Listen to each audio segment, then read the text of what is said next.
News 18 বাংলায় স্বাগত। Newsroom live নিয়ে আপনাদের সঙ্গে রয়েছি আমি শর্মিষ্ঠা। আজও অনেকেই মনে করেন এই দেশের সংস্কৃতির রাজধানী এ রাজ্য অর্থাৎ পশ্চিমবঙ্গ, আর সেই বঙ্গের ভোটেই এবার বাংলার সংস্কৃতি নিয়ে তরজা তুঙ্গে। কে বেশি বাংলার সংস্কৃতির ধ্বজাধারী তা প্রমাণ করতে মরিয়া চেষ্টা দুই দলে। বিজেপির সর্বভারতীয় সভাপতি জেপি নাড্ডা তারাই বাংলার প্রকৃত সংস্কৃত বয়ে নিয়ে যাচ্ছেন তা বলতে গিয়ে একের পর এক বাঙালি মনীষীর নাম উল্লেখ করলেন, যার পাল্টা উত্তর দিল তৃণমূল কংগ্রেসও।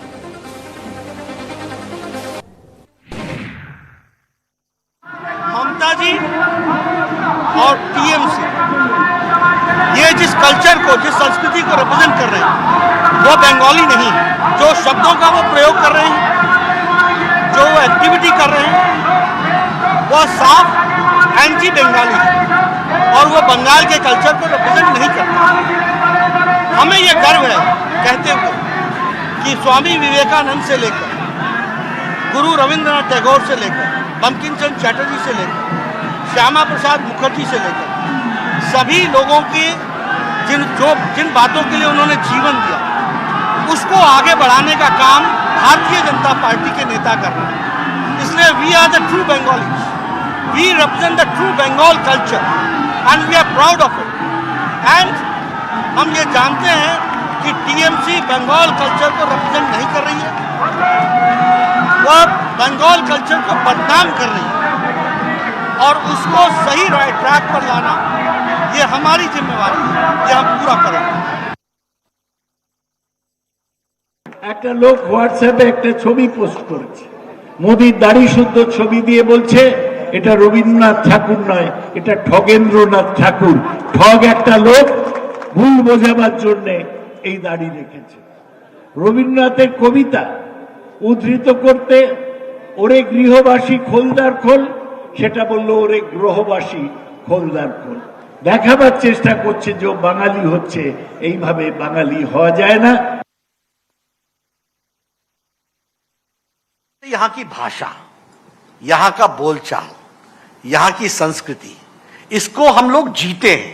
आज जो एक देश में एक निशान, एक विधान, एक प्रधान, एक संविधान, ये अगर एग्जिस्ट कर रहा है तो it is because of Shyama Prasad Mukherjee. लेकिन जब हम ममता जी की बात करते हैं और टीएमसी की बात करते हैं तो जो उनका कल्चर है वो कब बंगाल का कल्चर था? कटमनी ये बंगाल का कल्चर है क्या?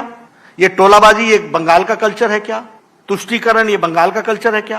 कोल माफिया, ये sand mafia, is this Bengal culture? लेकिन जो उन्होंने मेरे नाम के साथ जो अलंकार लगाए, is this Bengal culture coming from the chief minister? इसलिए you don't represent Bengal culture, you represent anarchy. हम रिप्रेजेंट करते हैं कल्चर को। আমাদের সঙ্গে রয়েছেন প্রতিনিধি অর্ণব হাজরা। অর্ণব, এই রাজ্যের মানুষ অনেক ভোট দেখেছে, অনেক ভোটের প্রচারে অনেক ইস্যু উঠে এসেছে, কিন্তু আগে কি কোনো নেতাকে দেখা গেছে যে কে বেশি বাঙালি তা প্রমাণ করতে হচ্ছে সভা মঞ্চে দাঁড়িয়ে?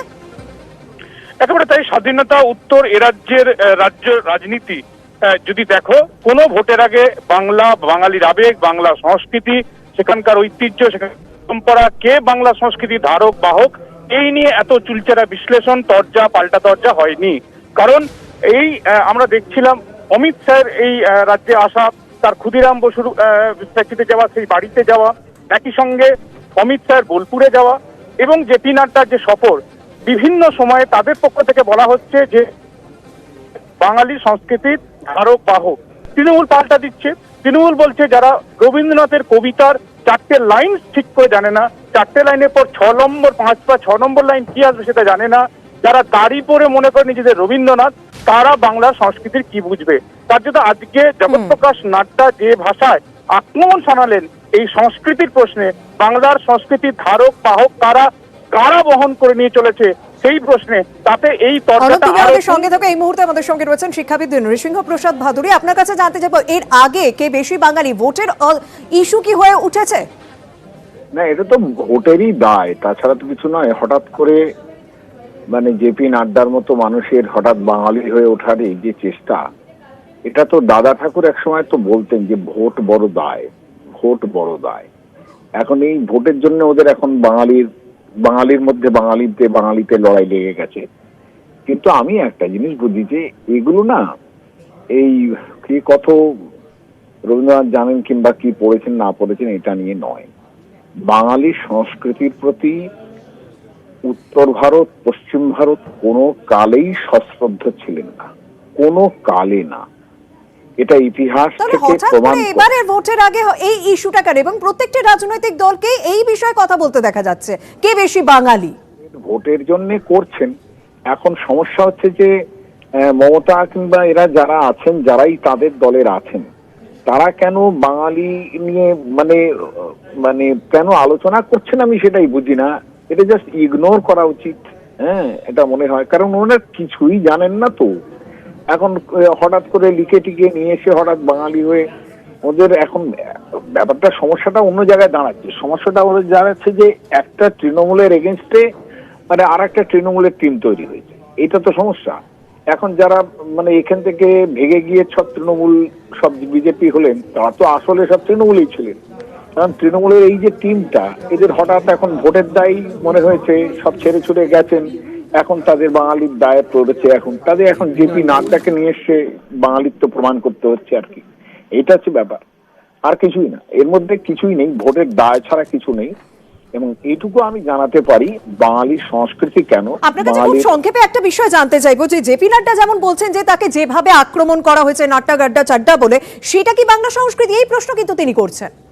না না, সে তো দেখুন যে কথাগুলো বলছেন ওটা তো মাঠে বলছেন, তাই না? উনিও যেমন মাঠে বলছেন, এরাও মাঠে বলছেন।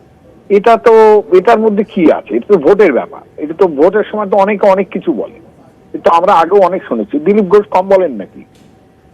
কিছু কম বলেন? কিছু মাঠের ব্যাপার এটা। আচ্ছা, মাঠে যে যাকে পারছে বলছেন, ওটা নিয়ে আমি মনে করি না যে এগুলো ভোটের সময় হয়। অনেক ধন্যবাদ, অনেক ধন্যবাদ। আমরা কথা বলবো, আমাদের সঙ্গে রয়েছেন শিক্ষাবিদ পবিত্র সরকার। বাংলার রাজনীতির সঙ্গে বাংলার সংস্কৃতি যেন ওতপ্রোতভাবে জড়িয়ে গেছে, এবারে ভোটের ইস্যু হয়ে দাঁড়িয়েছে বাংলার সংস্কৃতি, বাংলার মনীষী, কি বলবেন? সেটা হবেই ভোটের সময়। সবাই প্রমাণ করতে চায় আমরা বাঙালিদের চাইতে বেশি বাঙালি। সেটা নিশ্চয়ই বাঙালিদের মধ্যেও বিজেপির সমর্থক কিছু আছেন, তৃণমূলের সমর্থক তো অনেকেই আছেন।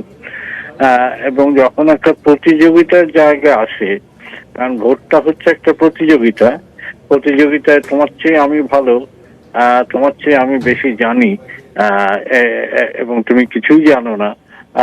এই চেষ্টাটা কেন, যে আমি তোমার থেকে বেশি জানি, এই চেষ্টাটা কেন প্রত্যেকটা দলে, কি মনে হয়? আমি জানি না, হয়তো ভুল করেই ভাবেন তারা যে এটা বাঙালিকে খাওয়ানো যাবে, খাওয়ানো কথাটা চলে, বাঙালিকে খাওয়ানো যাবে। যে বিজেপির অন্যান্য ব্যাপার যাই হোক, বাঙালিদের কত কি রবীন্দ্রনাথের নাম করছে কথায়, যদিও কেউ কেউ রবীন্দ্রনাথের সহজ পাঠের মানে বিদ্যাসাগরের সহজ পাঠের কথা বলেছেন, রবীন্দ্রনাথের জন্ম শান্তির গীতানে এরকম বলে গেছেন, জ্ঞানদানন্দিনী দেবীর নামটা করতে পারছেন না, এরকম দেখা গেছে আর কি। ফলে এইগুলো সাধারণ মানুষকে কতটা প্রভাবিত করে। আবার এমনও হয়েছে যে রবীন্দ্রনাথের সঙ্গে অন্য দলের লোকেরা বলেছেন কিটসের বা শেলির দেখা হয়েছিল, বা রবীন্দ্রনাথ গান্ধীজির অনশন ভঙ্গ করেছিলেন বেহালার বাড়িতে শরবত গ্লাস তুলে দিয়ে। কাজেই অজ্ঞতা সব পক্ষেই আছে। কিন্তু এটা হয় কি, ভোটের সময় যখন এই কথাগুলো বলা হয়, সাধারণ লোক কতটা সত্যি সত্যি এই সত্য সন্ধান করেন আমি জানি না, কথাগুলো ঠিক বলছে না ভুল বলছে।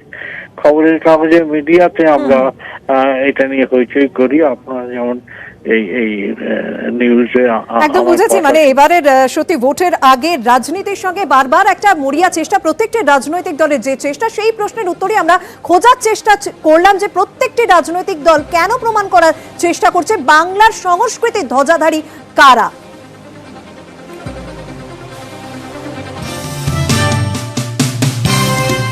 তারপর দিল্লির দরবারে রাজ্যপাল জগদীপ ধনখড়, কেন্দ্রীয় স্বরাষ্ট্রমন্ত্রীর সঙ্গে প্রায় 75 মিনিট বৈঠকের পর आक्रमणात्मक राज्यपाल। केंद्र सरकार को राज्य के हालात से अवगत कराऊं, ये मेरा दायित्व भी है और ये राज्यपाल के लिए सामान्य प्रक्रिया भी है। और जब 2018 के पंचायत चुनाव की पृष्ठभूमि देखते हैं, 2019 के लोकसभा चुनाव की पृष्ठभूमि देखते हैं कि रक्त रंजित रहे हैं, नियमों की अवहेलना हुई है, मतदाता स्ट्रेस में रहा है। अब मेरी माननीय गृह मंत्री जी से क्या चर्चा हुई, ये पत्रकार बंधुओं को मेरे से ज्यादा पता है, उसको सार्वजनिक नहीं किया जा सकता है। পাল্টা উত্তর দিল তৃণমূল কংগ্রেসও। প্রতিদিনই প্রচারের আলোকে থাকতে চান, সেটাও নিজের ব্যাপার। কেউ ওকে রাজ্যপাল, একে পদ্মপাল বলে, কেউ নৈরাজ্যপাল বলে। দেখেন, আমিও সে সমস্ত বলছি না, তবে আমি এইটুকুনি বলতে পারি, যদি বিজেপি বা বিজেপি শাসিত কেন্দ্র সরকারের সংবিধানের প্রতি যদি এতটুকু মর্যাদা বোধ থাকে, আইদার রাজ্যপালকে তুলে নেবে অথবা তাকে পশ্চিম বাংলার বিজেপির সভাপতি করে পাঠাবে। নেতাজির 125তম জন্মজয়ন্তীতে যে কমিটি করা হয়েছে কেন্দ্রের তরফে, তাতে 3 জন নেতা রয়েছেন। মমতা বন্দ্যোপাধ্যায়, বুদ্ধদেব ভট্টাচার্য রয়েছেন, অধীর চৌধুরী। তার পাশাপাশি বিজেপির পক্ষ থেকে দিলীপ ঘোষ, শুভেন্দু অধিকারী এবং অর্জুন সিংও রয়েছে, যা নিয়ে তুঙ্গে গলা চড়াচ্ছেন তৃণমূল কংগ্রেস।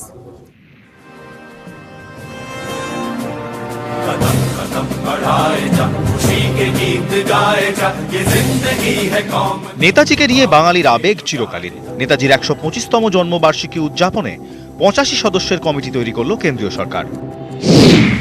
কমিটির চেয়ারম্যান নরেন্দ্র মোদী, সদস্য স্বরাষ্ট্রমন্ত্রী অমিত শাহ, প্রতিরক্ষা মন্ত্রী রাজনাথ সিং, অর্থমন্ত্রী নির্মলা সীতারামন সহ 7 কেন্দ্রীয় মন্ত্রী।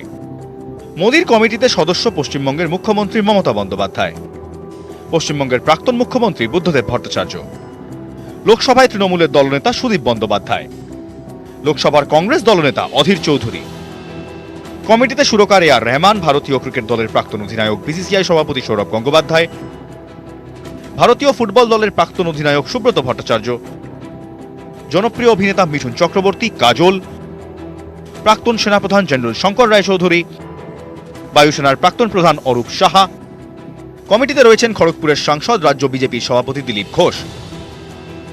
সাংসদ অর্জুন সিং ছাড়াও জায়গা পেয়েছেন সদ্য তৃণমূল ছেড়ে বিজেপিতে যাওয়া শুভেন্দু অধিকারী। অর্জুন সিং কি খুব নেতাজির ব্যাপারে খুব বিশেষজ্ঞ, না শুভেন্দু অধিকারী বিশেষজ্ঞ? এইসব ঘোষণা করেন পাগলের ঘোষণা। সৌরভ নেতাজির কোনো জন্মদিনে কখনো মালা দিয়েছে? সেই সময় ক্রিকেট খেলছিল।